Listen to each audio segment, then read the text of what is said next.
Pharmacy और में आपका स्वागत है। ह्यूमन एनाटॉमी एंड फिजियोलॉजी में आज का टॉपिक है टिश्यू। टिश्यू देखिए क्या होता है। Tissue a group of cell होता है। इसमें क्या होता है, ढेर सारे सेल आपस में मिल करके टिश्यू का फॉर्मेशन करते हैं। बट कंडीशन ये होती है कि वह जो सेल होगा वह सिमिलर होगा स्ट्रक्चर में, फंक्शन में सिमिलर होगा और उसकी ओरिजिन भी सेम होगी या ओरिजिन सिमिलर होगा, उसको कहते हैं टिश्यू। इट मीन्स डिफिनेशन ये बनता है a group of cell having similar structure, function and origin is called tissue. अब टिश्यू की स्टडी जिसके अंतर्गत करते हैं उसको कहते हैं histology. Study of tissue is called histology. अब देखिए कितने टाइप के टिश्यू होते हैं। 4 टाइप के टिश्यू होते हैं: epithelial tissue, connective tissue, muscular tissue और नर्वस टिश्यू। इस तरह से हम एपिथेलियल टिश्यू को अगेन क्लासिफाई करेंगे on the basis of shape और अरेंजमेंट।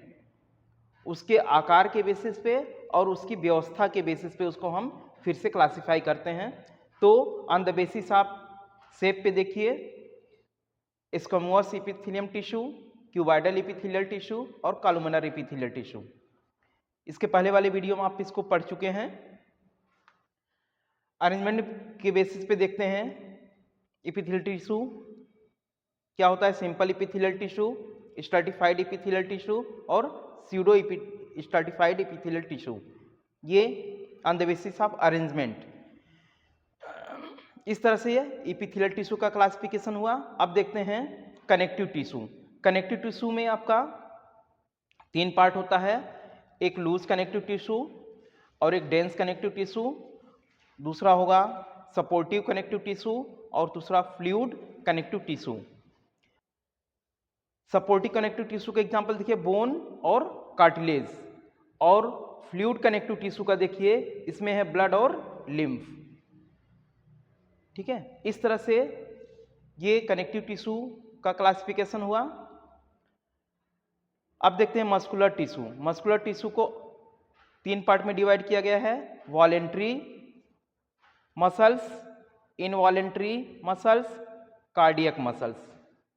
अब देखते हैं 4 टाइप का टिश्यू जो आपका नर्वस टिश्यू है। उसमें नर्व टिश्यू होते हैं जिसमें एक्सॉन, डेंड्रियन, साइटोसोन या सेल बॉडी पाई जाती है। अब न्यूरॉन्स को क्लासिफाई किया गया है: सेंसरी न्यूरॉन्स या अफरेंट न्यूरॉन्स, नेक्स्ट है मोटर न्यूरॉन्स या इफरेंट न्यूरॉन्स, और लास्ट है इंटरकनेक्टर न्यूरॉन्स, जो दोनों को कनेक्ट करने का काम, सेंसरी न्यूरॉन्स और मोटर न्यूरॉन्स को कनेक्ट करने का काम करता है, उसको बोलते हैं इंटरकनेक्टर न्यूरॉन्स। इस तरह से टिश्यू का क्लासिफिकेशन हुआ complete.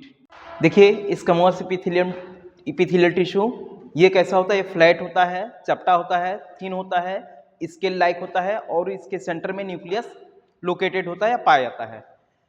It means स्क्वैमोस epithelial tissue होता है, यह चपटा होगा, पतला होगा और स्केल लाइक होगा। स्केल लाइक मतलब समझिए जो फिश होता है, फिश के ऊपरी सरफेस पे जो स्किन पाई जाती है जो हम इरेज करके निकालते हैं, वैसा ही स्केल लाइक कहलाता है। और इसके सेंटर में न्यूक्लियस पाया जाता है। ये जो देख रहे हैं आप, ये न्यूक्लियस है और आपको स्ट्रक्चर दिख रहा है, फ्लैट लाइक स्ट्रक्चर है, चपटा स्ट्रक्चर है। ये पाया कहाँ कहाँ पे जाता है? ब्लड वेसल्स में पाया जाएगा, एयर सैक में पाया जाएगा और ग्लोमेरुलर कैप्सूल में पाया जाता है, किडनी में पाया जाता है। और इसका फंक्शन देख लीजिए, स्क्वैमोस एपिथेलियल टिश्यू क्या करता है? फिल्ट्रेशन करता है, डिफ्यूजन करता है और ऑस्मोसिस करता है। इट मीन्स ये जो टिश्यू होता है वह फिल्ट्रेशन, डिफ्यूजन और ऑस्मोसिस में यूज होता है। नेक्स्ट देखिए क्यूबॉइडल एपिथेलियल टिश्यू।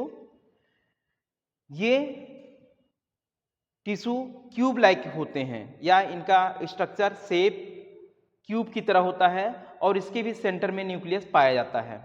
ये देख लीजिए यहाँ पे स्ट्रक्चर, ये क्यूब लाइक स्ट्रक्चर आपको दिखाया गया है, इसीलिए इसको क्यूबॉइडल एपिथेलियल टिश्यू बोलते हैं और इसके सेंटर में न्यूक्लियस पाया जाता है।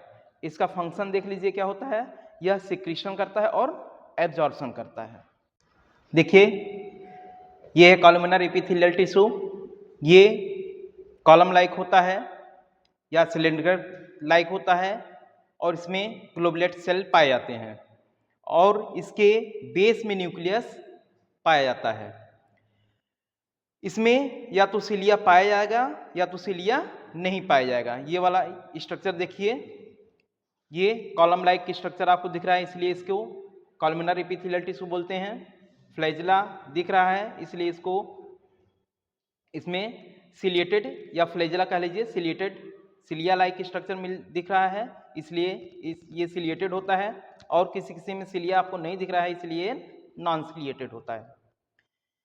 लोकेशन कहाँ कहाँ पे पाया जाता है? डाइजेस्टिव ट्रैक में पाया जाता है, अपर रिस्पायरेटरी ट्रैक में पाया जाता है, यूट्रस में पाया जाता है, इस तरह से अन्य में भी पाया जाता है।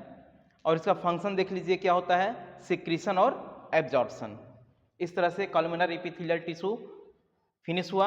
और ये जो क्लासिफिकेशन आपको दिया गया है, यह classification on the basis of shape के बेसिस पे क्लासिफाई किया गया है।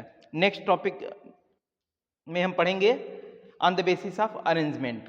अरेंजमेंट के बेसिस पे एपिथेलियल टिश्यू का क्लासिफिकेशन हम नेक्स्ट टाइम पढ़ेंगे।